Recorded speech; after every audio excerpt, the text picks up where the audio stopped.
CBSE and ICSE స్టూడెంట్స్‌కి last 10 days study plan గురించి discuss చేయడానికి ఈ వీడియో చేస్తున్నాను.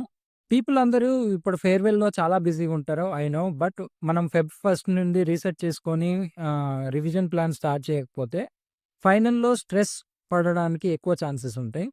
సో, దానికోసం మనకు రానున్న 10 డేస్‌లో స్ట్రాటజీ ఎలా ఉండాలి? దాన్ని ఎలా ఇంప్లిమెంట్ చేయాలి? అనే దాని గురించి ఈ వీడియో చేస్తున్నాను. మోస్ట్‌లీ స్టూడెంట్స్‌కి ఉండే మేజర్ ప్రాబ్లమ్స్ ఏంటి అంటే టైమ్ మేనేజ్‌మెంట్ ఇష్యూస్ ఉంటాయి. టైమ్ మేనేజ్‌మెంట్ ఇష్యూస్ ఏంటంటే లైక్ 9:00 లేవడం, 12 వరకు ఫ్రెష్ అప్ అని, బ్రేక్‌ఫాస్ట్ అని కంప్లీట్ చేయకపోవడం వల్ల నీకు హాఫ్ డే ఇక్కడే లాస్ అయితుంది.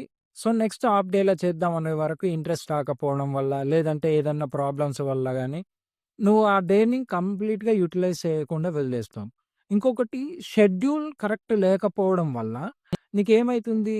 రేపేం చదవాలనో ఈరోజు తెలవకపోతే రేపు నువ్వు అవన్నీ వెతుక్కోవడం మొదలుపెట్టడం వల్ల ఇంట్రెస్ట్ అనేది సరిగ్గా రాదు. ఇంకొకటి ప్రొక్రాస్టినేషన్. తర్వాత చేద్దాంలే అని వదిలేయడం వల్ల నువ్వు ఎన్ని అంటే రేపు అనే దానికి రూపు లేకుండా పోతుందిది.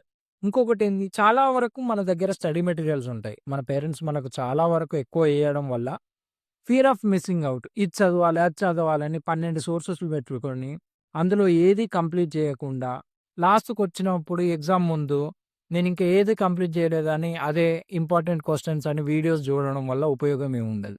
ఇంకొకటి ఏందంటే సిలబస్ ట్రాకింగ్. మనకి ఎంత వచ్చు, ఎంత రాదనేది ముందే డిసైడ్ జేసుకోవాలి. ఎందుకంటే మనం వచ్చిన దాంట్లోనే మిస్టేక్స్ ఎక్కువ చేసి రావడం వల్ల మనకు మార్క్స్ పోతాయి.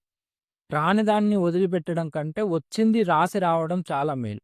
సో, ఆ సిలబస్ ట్రాకింగ్ అనేది చేయాలి. ఇంకోటేందంటే మెంటర్ సపోర్ట్ అనేది ఖచ్చితంగా ఉంటే బెటరు. లేదంటే సెల్ఫ్ అనాలిసిస్ చేసుకోవడం ఇంకా డబుల్ బెనిఫిట్ అవుతుంది.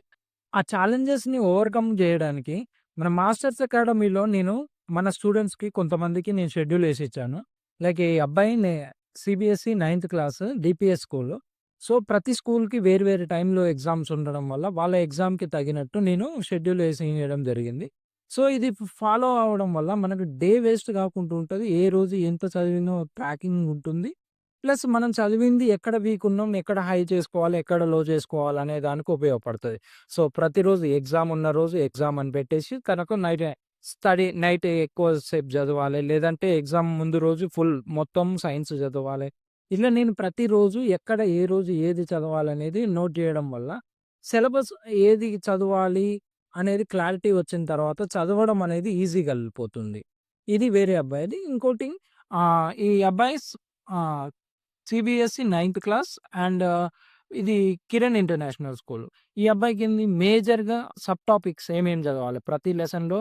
ఎందుకంటే ఈ అబ్బాయికి 18థ్ నుంచెల్లి 17థ్ నుంచెల్లి ఎగ్జామ్స్ ఉండడం వల్ల సెవెంత్ నుంచెల్లి 16థ్ వరకు ఏ రోజు ఏది చదవాలి.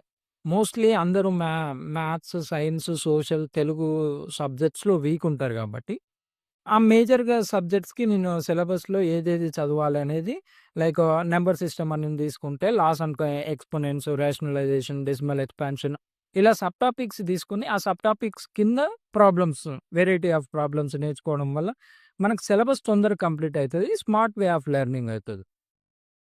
సీబీఎస్‌ఈ స్టూడెంట్స్‌కి ఏందంటే స్టడీ ప్లాన్ లైక్ అందరికీ 17థ్ వరకు ఆ ఎగ్జామ్స్ స్టార్ట్ అవుతున్నాయి గాబట్టి, మ్యాథ్స్ ఫస్ట్ ఎగ్జామ్ ఉండడం వల్ల 15థ్ వరకు అనుకున్నా గూడా, 10థ్ వరకు మనకి ఈ సిలబస్ కంప్లీట్ జేస్తే 10-15 మధ్యలో రివిజన్‌కి హెల్ప్ అయితది. ఏదన్నా బ్యాక్‌లాగ్స్ ఉన్నా కవర్ జేసుకోవచ్చని ఫస్ట్ నుంచెల్లి 10థ్ వరకు బెట్టాను. ఇందులో నేను కావాలనే కొన్ని లెసన్స్ మిస్ జేశాను. Like real numbers in maths ఇలాంటివి ఎందుకంటే, ఇలా ఎల్‌సీఎం, హెచ్‌సీఎఫ్ అనే ఫ్యాక్టర్స్ వచ్చినప్పుడు మనం చాలా కొన్ని ఏ పా ఏ వర్డ్ ప్రాబ్లమ్‌కి ఎల్‌సీఎం జేయాలనా? హెచ్‌సీఎఫ్ జేయాలనా? అన్న కన్‌ఫ్యూజన్ ఉంటది. సో, లాస్ట్‌కి రివిజన్ జేయడం వల్ల మనం మార్క్స్ ఫెచ్ జేయడానికి ఉపయోగపడతదని. వీళ్ళకి గూడా సేమ్ మార్క్స్ ఎన్ని, మనం ఏమేం చదవాలి, వర్డ్ ప్రాబ్లమ్స్ ఏం చదవాలి, ఈ సబ్ టాపిక్స్ ఏం చదవాలి అనేది నేను క్లియర్‌గా ఇచ్చాను. అండ్ ఇక్కడ మన అకాడమీకి వచ్చే పిల్లలకు నేనేమేం జేయాలనో ముందే వాళ్ళకి ఇంటిమేట్ జేశాను. వాళ్ళకి ఇంకా డీటెయిల్‌గా నేను ఇక్కడికొచ్చిన తర్వాత ఎగ్జిక్యూట్ జేస్తుంటాం. డే మొత్తం నా దగ్గరనే ఉంటారు గాబట్టి. సో, ఇది అండ్ 10థ్ వాళ్ళది ఇంకా డెప్త్‌గా ఏమేం జేయాలి సబ్జెక్ట్ వైస్‌గా డిస్కస్ జేస్తాను నెక్స్ట్ వీడియోలో. Thank you.